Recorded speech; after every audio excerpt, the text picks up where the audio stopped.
It took Solomon 13 years, however, to complete the construction of his palace. He built the palace of the forest of Lebanon, 100 cubits long, 50 wide, and 30 high, with 4 rows of cedar columns supporting trimmed cedar beams. It was roofed with cedar above the beams that rested on the columns, 45 beams, 15 to a row.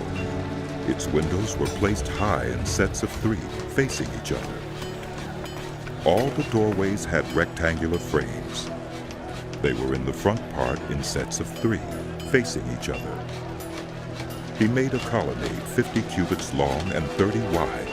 In front of it was a portico, and in front of that were pillars and an overhanging roof. He built the throne hall, the hall of justice where he was to judge, and he covered it with cedar from floor to ceiling. And the palace in which he was to live, set farther back, was similar in design. Solomon also made a palace like this hall for Pharaoh's daughter, whom he had married.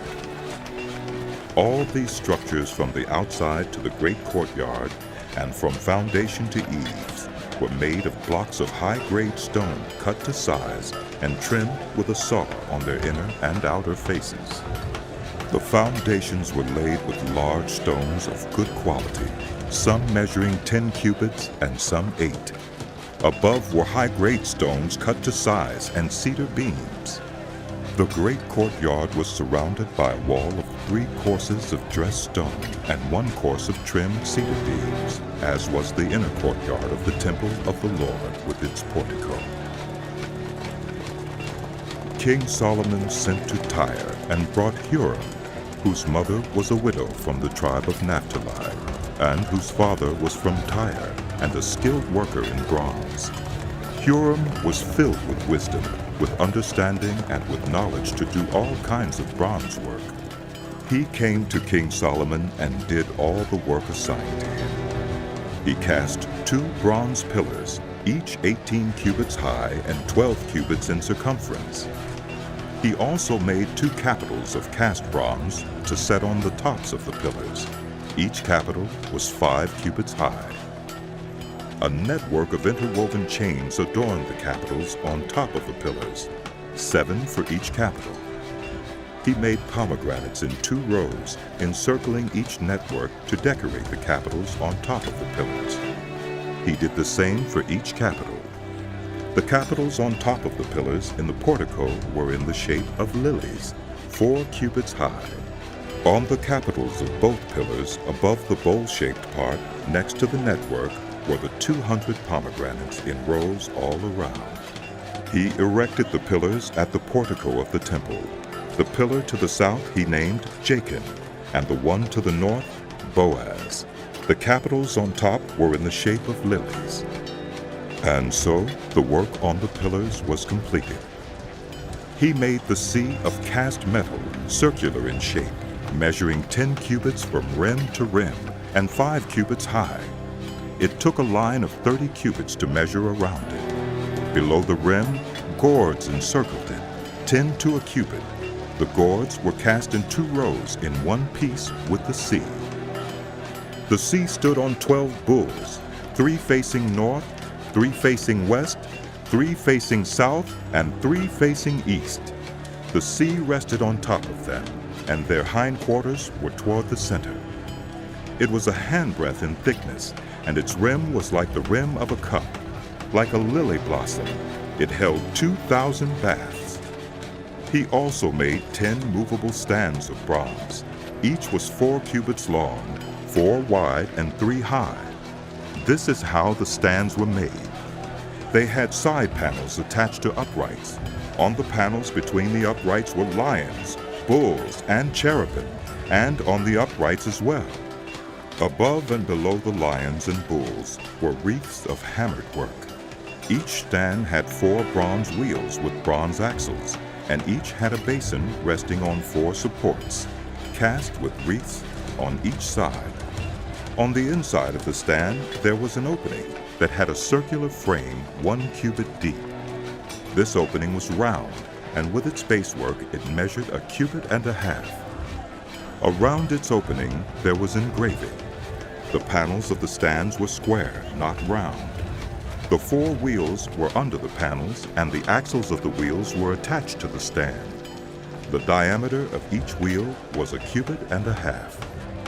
The wheels were made like chariot wheels. The axles, rims, spokes, and hubs were all of cast metal. Each stand had 4 handles, one on each corner, projecting from the stand. At the top of the stand, there was a circular band 0.5 cubit deep. The supports and panels were attached to the top of the stand. He engraved cherubim, lions, and palm trees on the surfaces of the supports and on the panels in every available space, with wreaths all around. This is the way he made the 10 stands. They were all cast in the same molds and were identical in size and shape. He then made 10 bronze basins, each holding 40 baths and measuring 4 cubits across, 1 basin to go on each of the 10 stands. He placed 5 of the stands on the south side of the temple and 5 on the north. He placed the sea on the south side, at the southeast corner of the temple. He also made the pots and shovels and sprinkling bowls. So Huram finished all the work he had undertaken for King Solomon in the temple of the Lord.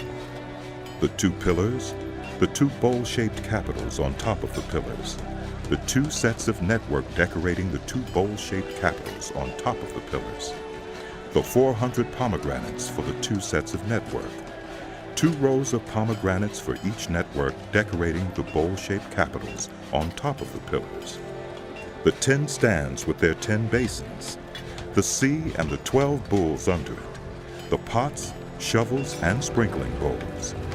All these objects that Huram made for King Solomon for the temple of the Lord were of burnished bronze.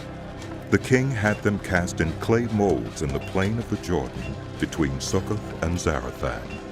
Solomon left all these things unweighed because there were so many. The weight of the bronze was not determined. Solomon also made all the furnishings that were in the Lord's temple: the golden altar, the golden table on which was the bread of the presence, the lampstands of pure gold, 5 on the right and 5 on the left in front of the inner sanctuary, the gold floral work and lamps and tongs, the pure gold basins, wick trimmers, sprinkling bowls, dishes, and censers, and the gold sockets for the doors of the innermost room, the most holy place, and also for the doors of the main hall of the temple. When all the work King Solomon had done for the temple of the Lord was finished, he brought in the things his father David had dedicated, the silver and gold and the furnishings, and he placed them in the treasuries of the Lord's temple.